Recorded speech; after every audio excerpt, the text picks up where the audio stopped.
10, 9, 8, 7, 6, 5, 4, 3, 2, 1, 0.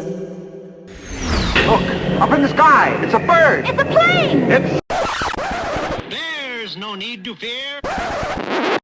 I'm black, y'all, and I'm black, y'all, and I'm blacker than black, and I'm black, y'all, and I'm black, y'all, and I'm black, y'all, and I'm blacker than black, 'cause I'm black. Hey everybody! Welcome back to Super Black, an all-black panel podcasting experience where we talk about all things superhero, past, present, and future. From Marvel and DC to anime, there is no stone we will leave unturned as we take a deep dive into the genre of superpowered individuals and the worlds they inhabit. I am your friendly neighborhood host, Zuri Washington. I use she, her pronouns, and you can follow me on IG at Zuri with a fringe on top. That's Zuri with a Z, not Suri with an S. I'll leave it to the rest of today's super panel to introduce themselves. Take it away. Hello, it is me, Corinne Scott. She, her pronouns. You can find me on Instagram at I am Corinne Scott, 1 R, 2 N's, and an E. What up, y'all? It's your girl. I don't know why I did that. My name is Sheridan. She, her pronouns. You can find me on Instagram at Island Zephyr, just my regular one. I mean, you can add me, but it's private, so I might not add you back anyway. It's Island Zephyr. It's I-S. Google how to spell Zephyr. That's all I got. Hey! Hey, everybody. My name is Michael Andreas. I'm at Michael_Andreas because I have no imaginations. So that's what we got. Good to be here again. And don't forget to follow the podcast itself at Super Black Podcast on IG, or you can follow us on Twitter at Super Podcast. Now that we're all assembled, let's get started.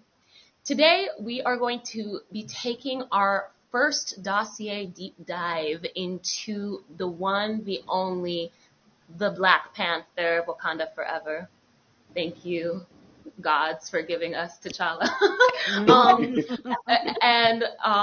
I thought it was important to start with Black Panther because he's the genesis of all Black superheroes thereafter.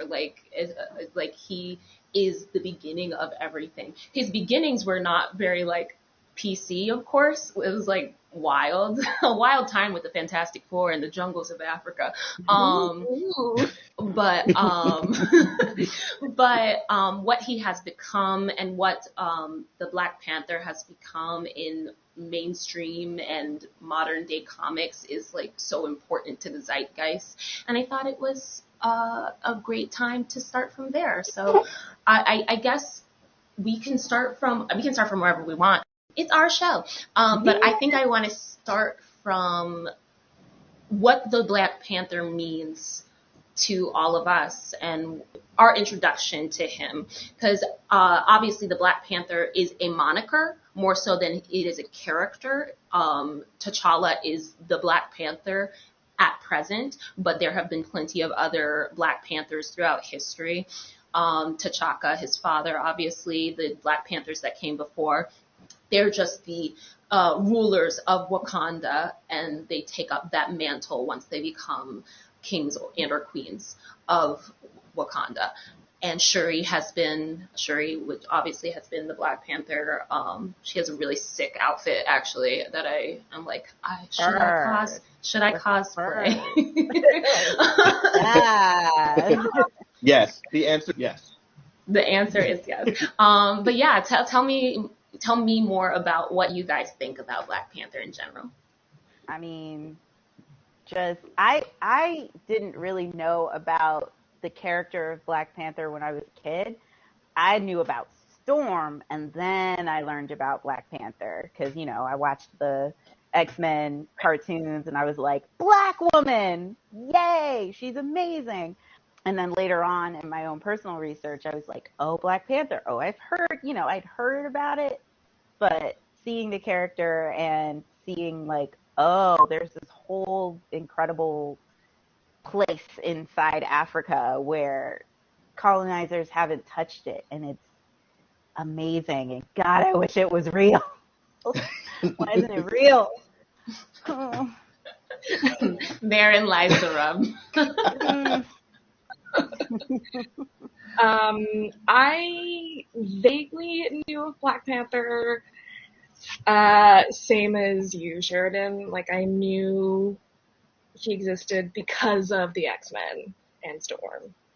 Because, I mean, who didn't watch, well, okay, maybe you didn't, but that I know of, who didn't watch the X-Men animated series and think there's more? And then find the comics, you know what I mean? Like,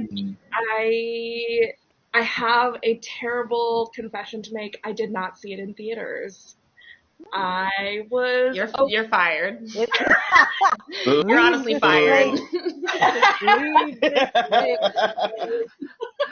I have removed Corinne from the conversation. No.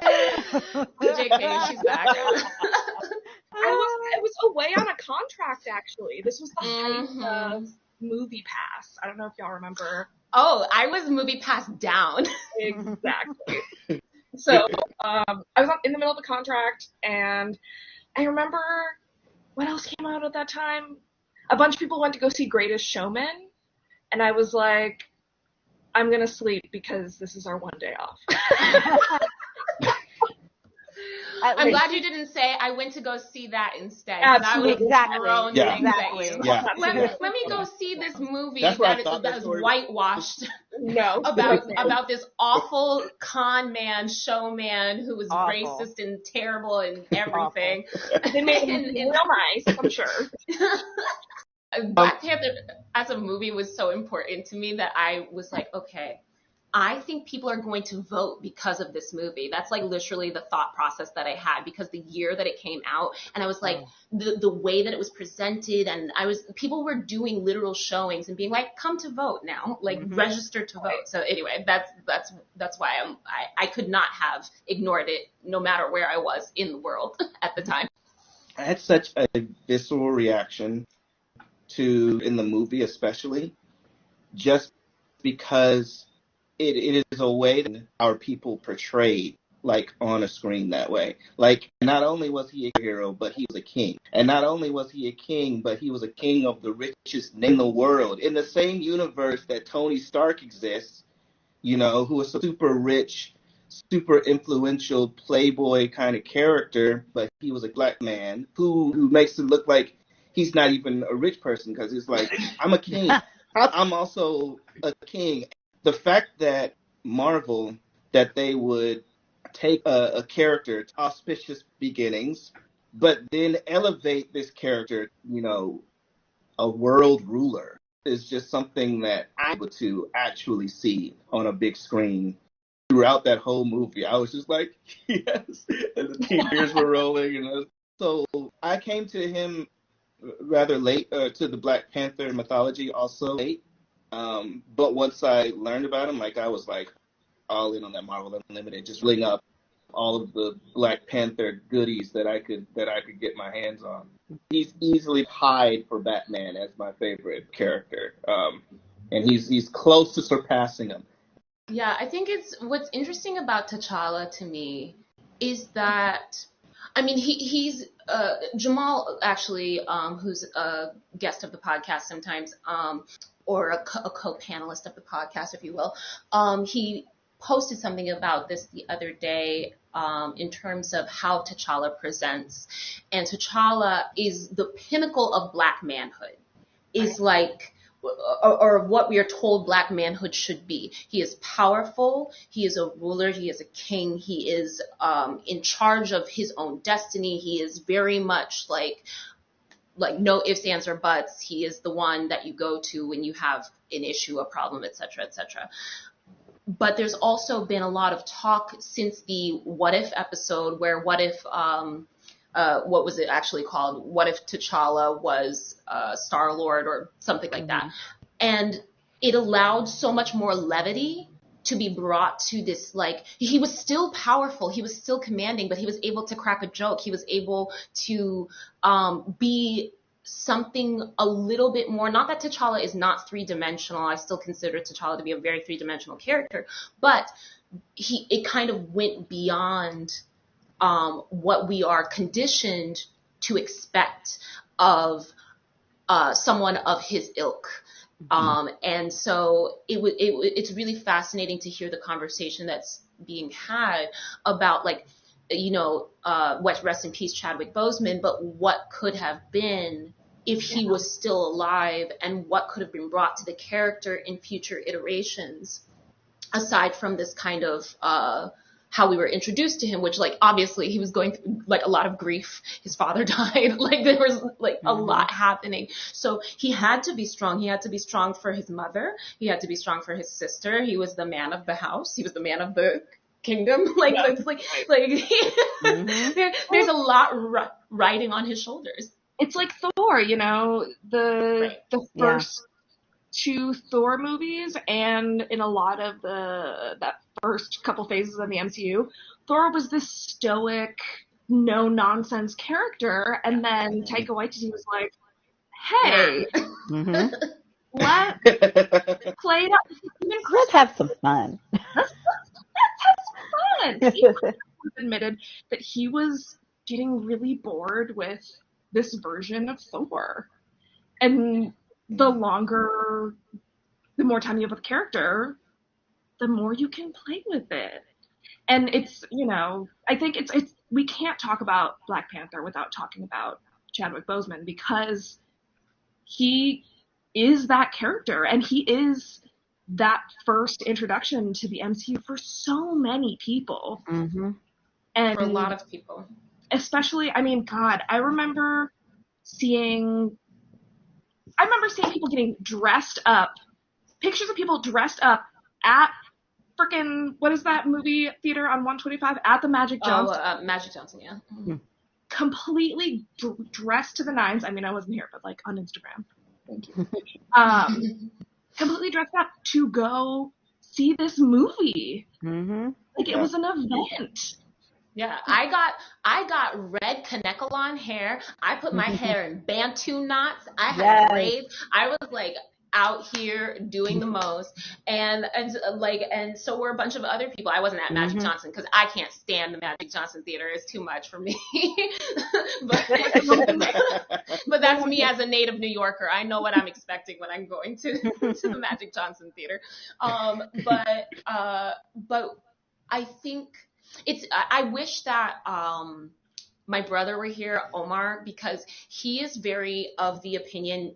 He's been of the opinion since the beginning, ever since Chadwick died. He was like, recast it right now. The character's too important for them to not recast it. And I'm like, slow your roll. Like, they can take their time and decide what they want to do. And also, I fully, like, after a few months, I was like, okay, they're doing the multiverse. Yep. You can do so much with that. You you can have John. I always forget what John Connie's son's name is, who played, like, young T'Chaka in the actual movie, but I always forget his name. But that actor, who John Connie, for the record, played older T'Chaka, in Black Panther and in Civil War.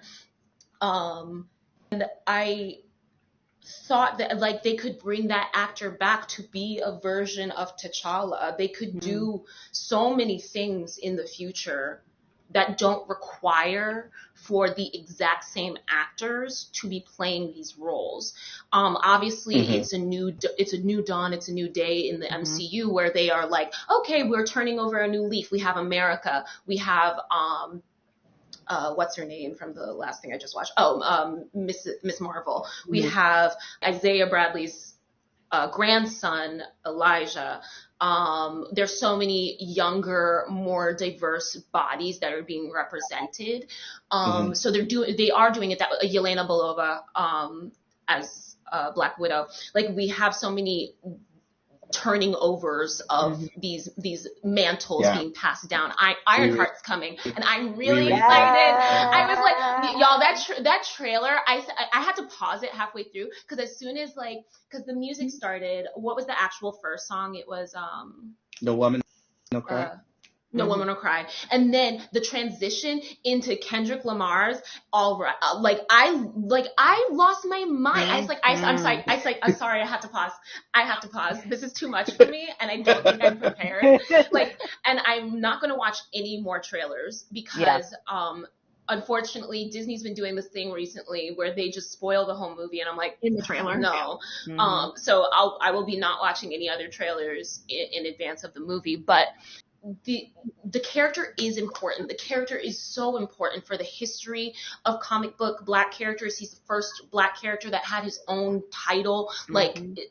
Of course, we're not going to erase T'Challa. But that being said, the thing you can do in comic books that you can't do in real life is that you can redraw. You can't recasting is a whole other thing. And my brother says that, because I tried to compare it slightly to Carrie Fisher, and he was like, but Carrie Fisher was a part of that franchise for 30 years. He was a part of the franchise for maybe 2-3 years tops. And I was like, I get it, but people, their hearts, the way that people hold not celebrities these days is very different from how they held them 30, 40 years ago. And Chadwick Boseman was such a genuine human. If he was I don't know, there's plenty of other characters that I think they could replace, and people would be like, and like Terrence Howard.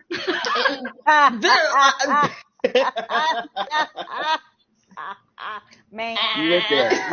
You went all the way there.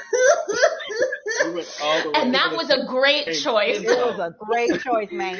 No matter what the circumstances were, whether or not Robert Downey Jr. was wrong or Terrence Howard was right, that was a great choice. He was never a roadie. Moving on.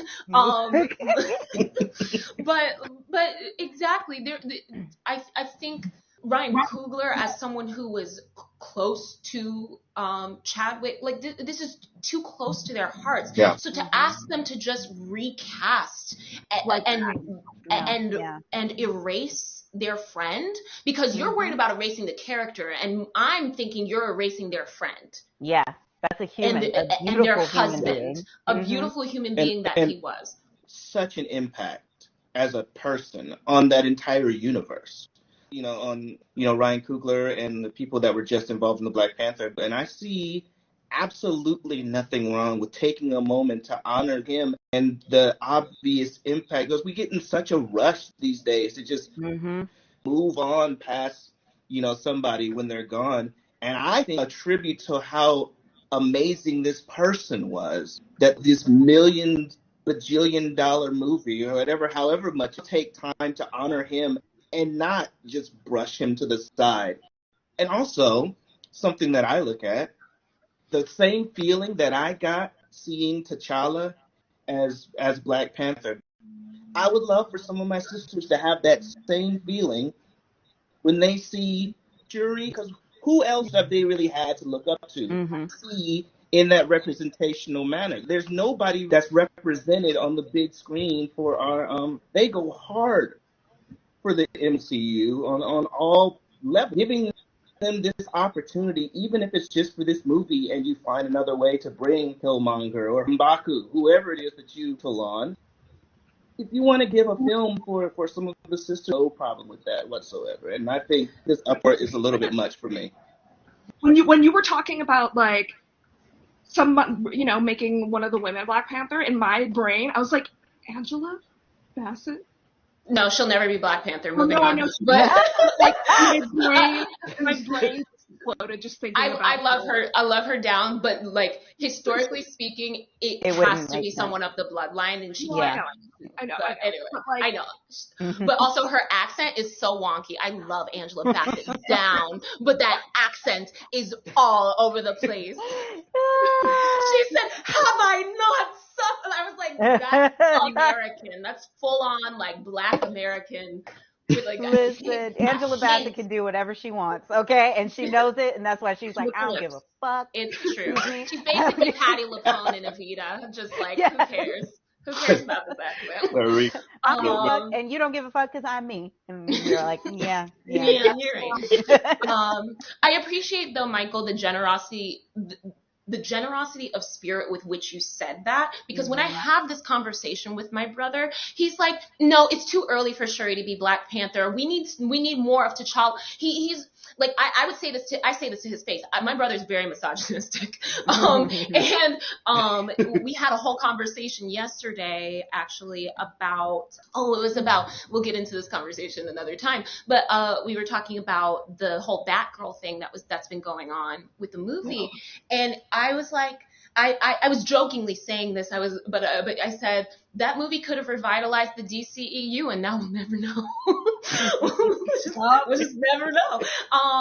And he was like, no, I don't think a movie with a woman will be able to revitalize anything. And I was like, and he was like, well, that's just the facts. Women just don't go see comic book movies the way that men do. And I'm like, stop, because that's not true. It's not true. And I hate the perpetuated stereotype that women do not go hard for comic books. Especially Also, with a woman lead. Are you kidding me? with a female, and to his point, because I agree with this, women generally are not as supportive of other women as the Black community is of itself. That part, true. So I like, there's that. But that being said, we need these moments that are before their time, so that 10 years from now we can be like, you know what, Batgirl started that joint, or that's how we move forward. And if we keep stalling progress by being like, well, women don't, and I'm like, and I know that's not true because I am woman, am I not? I self-identify as woman, and I know plenty of other women, and I'm loath to, honestly, the American comic book genre has always been geared towards men. That doesn't mean that women aren't interested. It has just always been geared towards men. So sometimes the storylines, or even just the way that we're drawn, that women are drawn. I saw something the other day. It said that women's bust lines are 300% bigger now than they were 50, 60 years ago.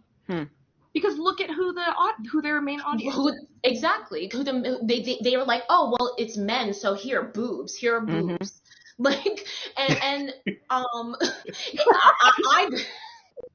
and I'm like, boobs are cool. We do get hypnotized by them. I can't explain. But that being said, anime are drawn very much the same way. And women love anime. And I don't subscribe to the notion. I also would like to add to the fact, manga are comic books. Yep. And I would say more women I know read manga than men. Facts. Big facts. You know, I just don't, there are whole groups dedicated to just women who read manga or anime. And Shoujo. It's a whole genre.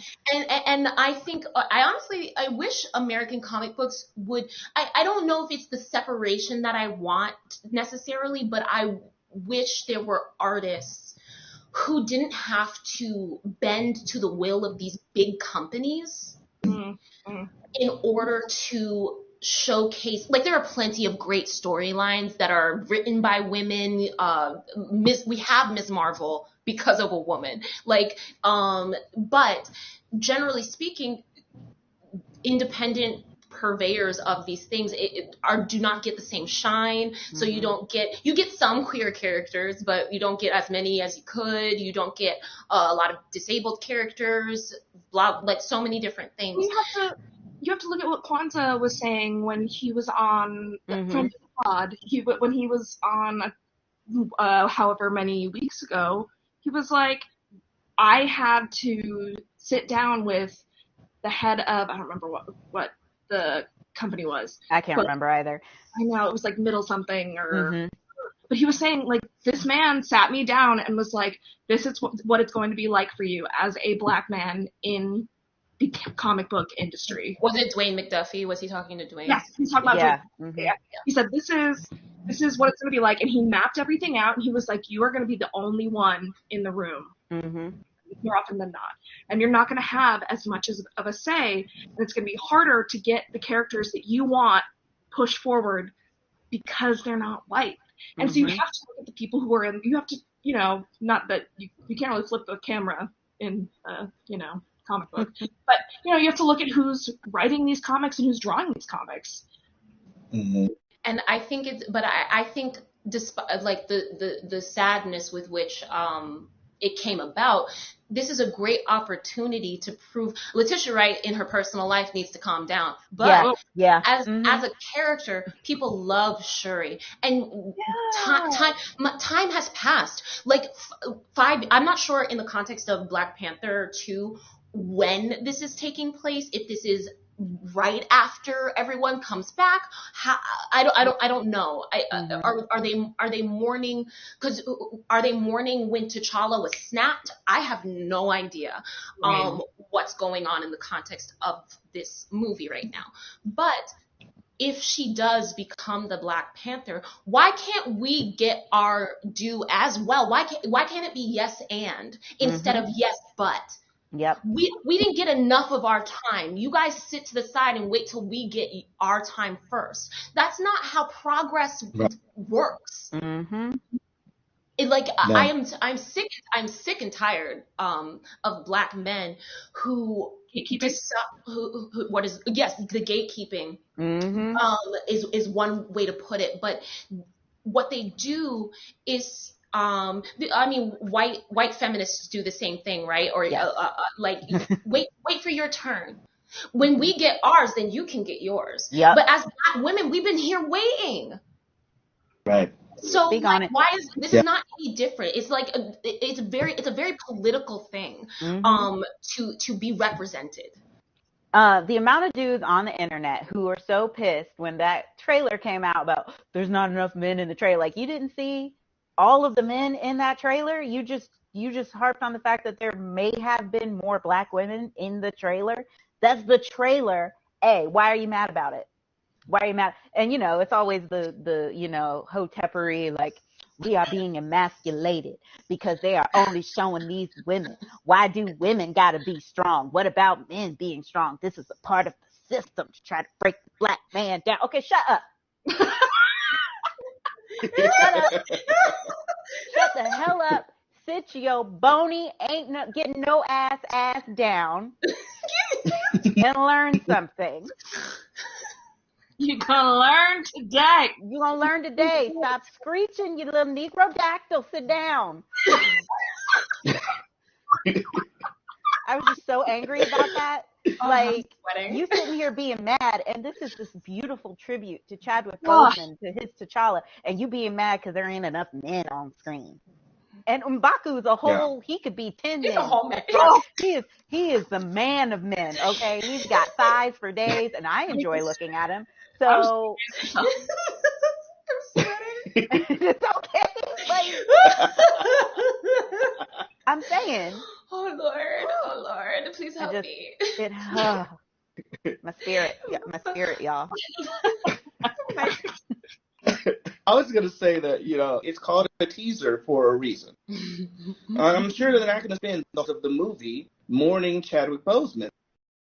But if they,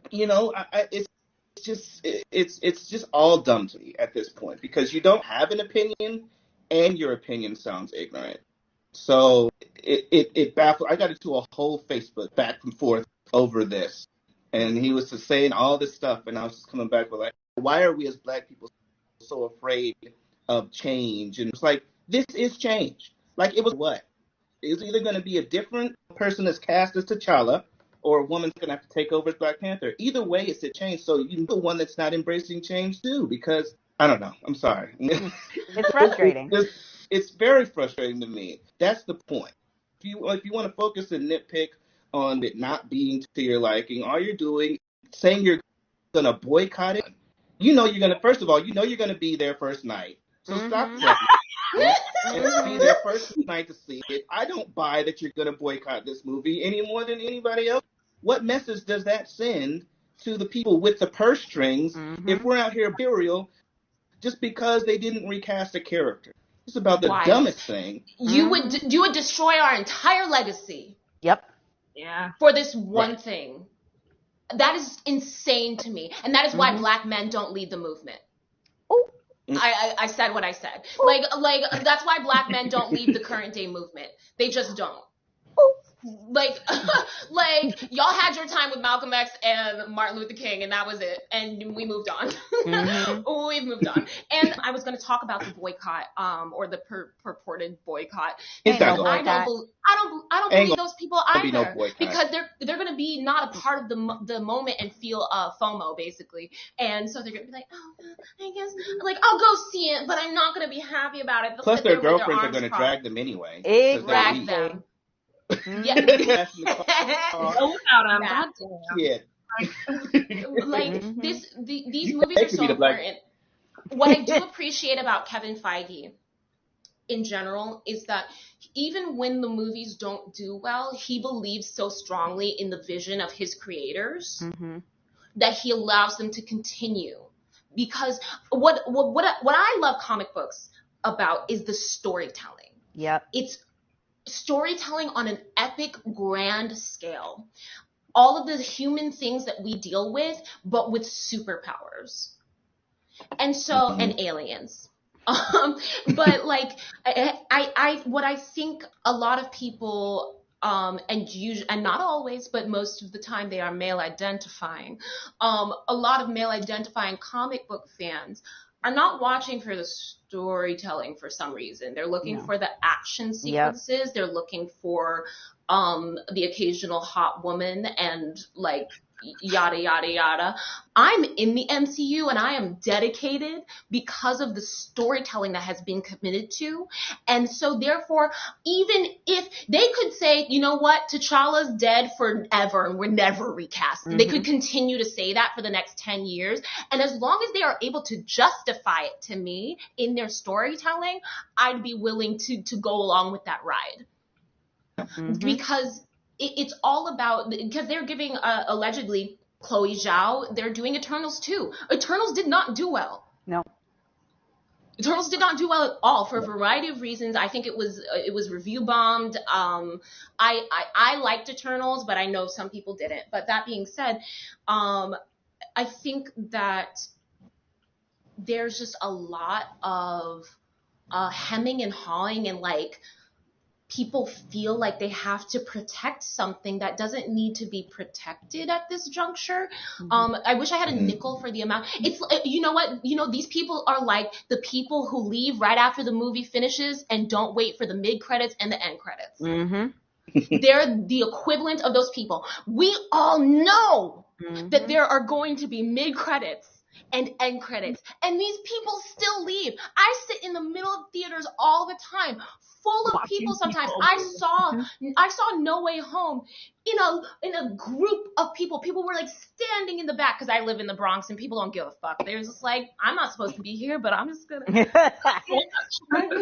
But like people leave, and it always boggles my mind. We've been going through this for more than 10 years.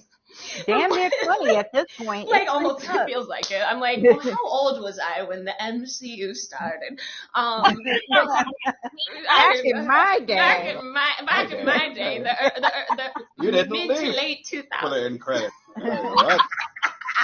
Young whippersnappers leaving during the credits? But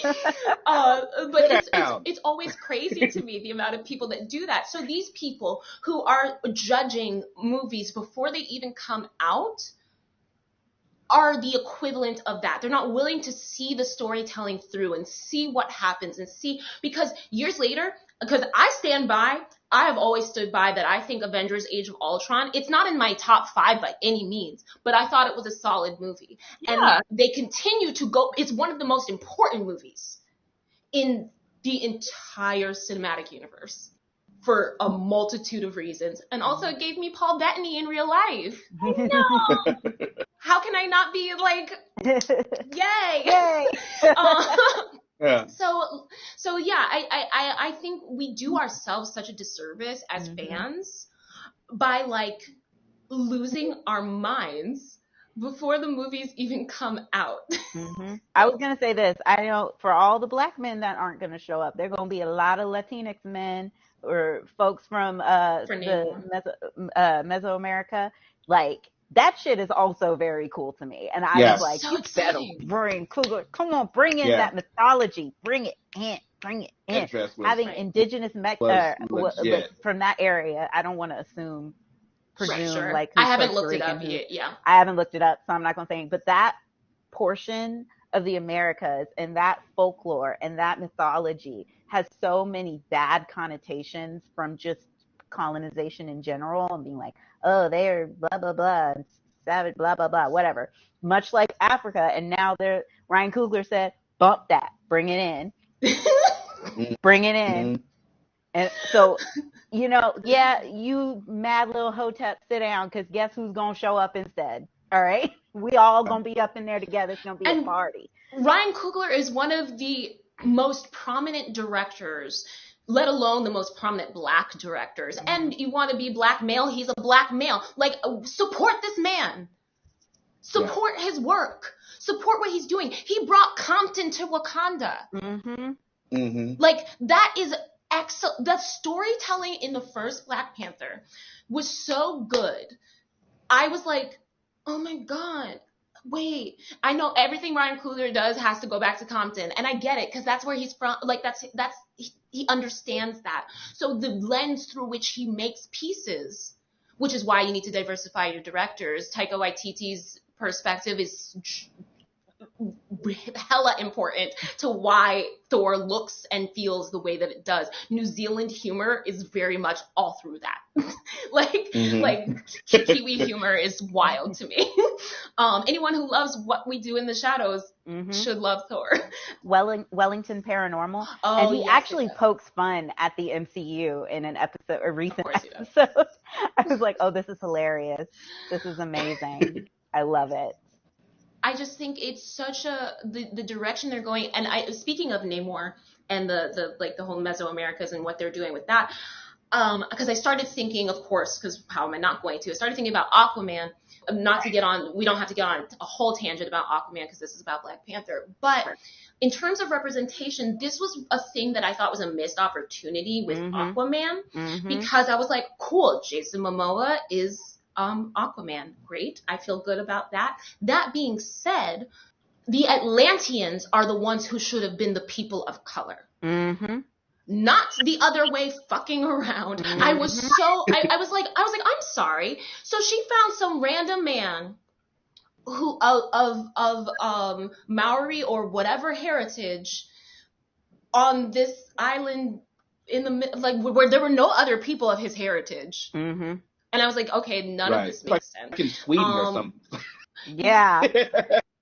It looks like it's in Norway or Sweden or something. I think it's Norway, yeah. I googled. She is Hawaiian, Samoan, German, English, and Native American.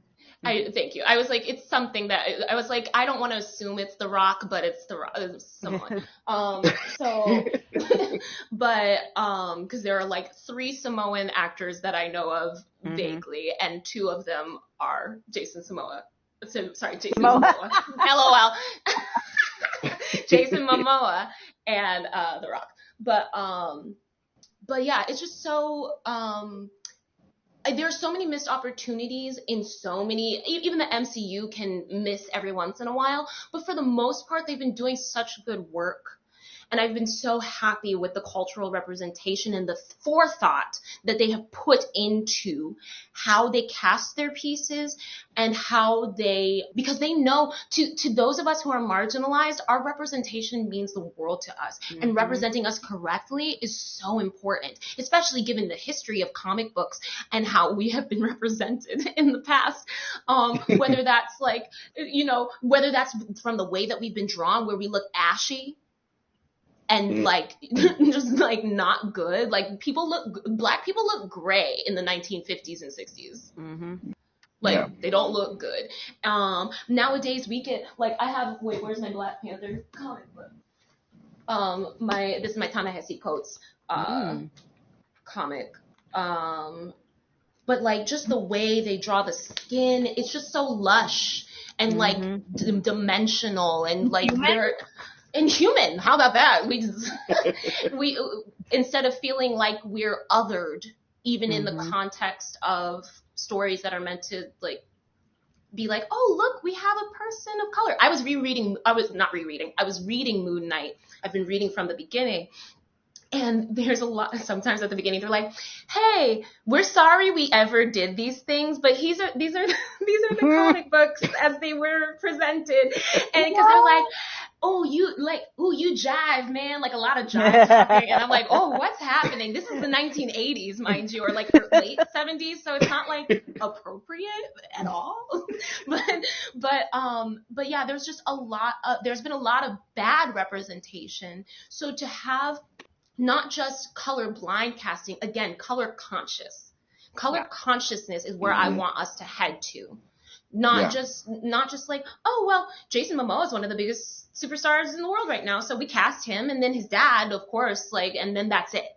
And that's like, all we get. Missed opportunity to represent Polynesian. Like, I just think of Moana, and I was like, if they had brought any of that, Nicole Scherzinger. Bring it in. Nicole Scherzinger as Mira. Do it. What are we doing? What is and not she would look beautiful in red hair too. Exactly. And I'm like not just saying this because I love looking at Polynesian men. I'm just saying like a great opportunity to see this culture outside of this one Disney movie. Right. And to see it in the context again of superheroes because it just adds another layer. To an already like layered, storied history that people are aware of, but it just gives it another angle. Just gives a whole other angle. I think Black Panther, getting back to like general Black Pantherness, what I love, what I've loved over the years as Black Panther has developed is kind of speaking to the women portion of it about there being so many women in the trailer. Women are very important. Women are in Wakanda.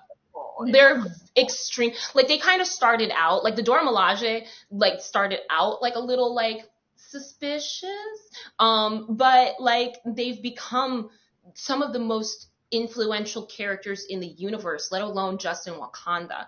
So and obviously in Falcon and Winter Soldier we had Io in Falcon and Winter Soldier, and those women were beating they were beating the piss out of those men. I was like, what's happening? This is amazing. Great fight choreography, by the way, whoever did that. The women are important in Wakanda. Without the women, there are no men. How about that? Like that's a general message that I get from all of this anyway. They protect the king. They are his most trusted. Dora Milaje means adored ones. They are chosen each from there are many tribes in Wakanda, and they are chosen from their tribes as like basically the cream of the crop initially to like possibly be like wedded to the king, but like that has since fallen by the wayside for the most part in terms of how they practice. But like they are the strongest people in Wakanda. Period. Dot. End of discussion. They have a lot of political say so, but they are dedicated to the throne. That is who they are dedicated to, even when they know it's wrong. Even when they're like, but the king is this asshole. I guess I have to follow this asshole. And that's how Okoye. That's what Okoye, her function during like that whole Killmonger took over, and she was like, well, he's my king. And I have to follow my king. I follow the king of Wakanda, not just the bloodline, not just like this. I follow the king of Wakanda, and he is the king of Wakanda through fair combat. And yeah, I think it's such a mistake to just because he is the man and the leader to count out. He has so many important women in his life, like in such a good way, and like actually one of the few comic book superhero men who has women in his life that are not just there for like pretty. Like, ooh, pretty. Like, because initially the Black Panther plot, I remember because I wanted to audition, and they were looking initially for a character who was an American character, Black American character that he was supposed to fall in love with or something like that. Inevitably, that character became Lupita Nyong'o, and they changed that she was a native of Wakanda and all that stuff. It was such a good call to change that, because all of these women had their own agency outside of the king. They're like, yeah, you're the king. Okay, cute for you. I got to go save some slaves. Yep. And we got stuff to do. Like, Yeah. I'm working right now. You need to leave me alone. Oh my God. Yeah, what you were saying is that this whole boycotting thing just pisses me off. Because it's like, we'll readily admit how badass the Dora Milaje are. No qualms about talking about how ingenious Shuri is and how strong, but it's like, but we just want those people to be in the background. How can you acknowledge all of these wonderful characteristics in these people in these films and then not want them to have the opportunity? It makes no sense to me. If they were weak, or if they were just, if they deserved to be in the background, then you the opposite side. But they have shown nothing but strength and intelligence, loyalty, and all of the things that you want in a superhero. So why are we? It's just all dumb to me. That's how I'm gonna end it. 'Cause, yeah. I have one thing. I think it's Yeah, I was reading an article about their call sheet, and someone said on the call sheet that Chadwick was always number one, so they didn't replace number one. There just was no number one on the call sheet for the movie. Oh. I was like, Well, that was very sweet. On that note, now that we're crying, damn it. thanks for talking to me today about the one and only Black Panther, T'Challa. I really appreciate y'all being here today. Oh, hey, it's me. This is Sheridan. Pronouns are she, her. You can follow me on Instagram at Island Zephyr Cooks. That's my foodstagram. I barely update it, but sometimes I do. Or you can take the cooks off and try to follow me at Island Zephyr, and I may or may not accept your request. It's a trial by fire. Trial by fire. So Andreas, you can find me on Instagram at Michael_Andreas. And touring the country with the cast of Ain't Too Proud, The Life and Times of the Temptations. hello, it's me, Corinne Scott. I don't know why I said it like that. Pronouns, she, her. You can find me on Instagram at I am Corinne Scott. 1 R, 2 N's, and an E. That's me. And don't forget to follow the podcast itself on IG at Supablack Podcast, or you can follow us on Twitter at Supapodcast. Let us know your thoughts on T'Challa/Black Panther. Is he your favorite, or at least one of your favorites? He better be, because you owe your life to him. So, moving on. And as always, I am Zuri Washington, she, her pronouns. You can follow me on IG at Zuri with the French on top. And don't forget, should you need heroes, we've got your back. We fear no topic we attack.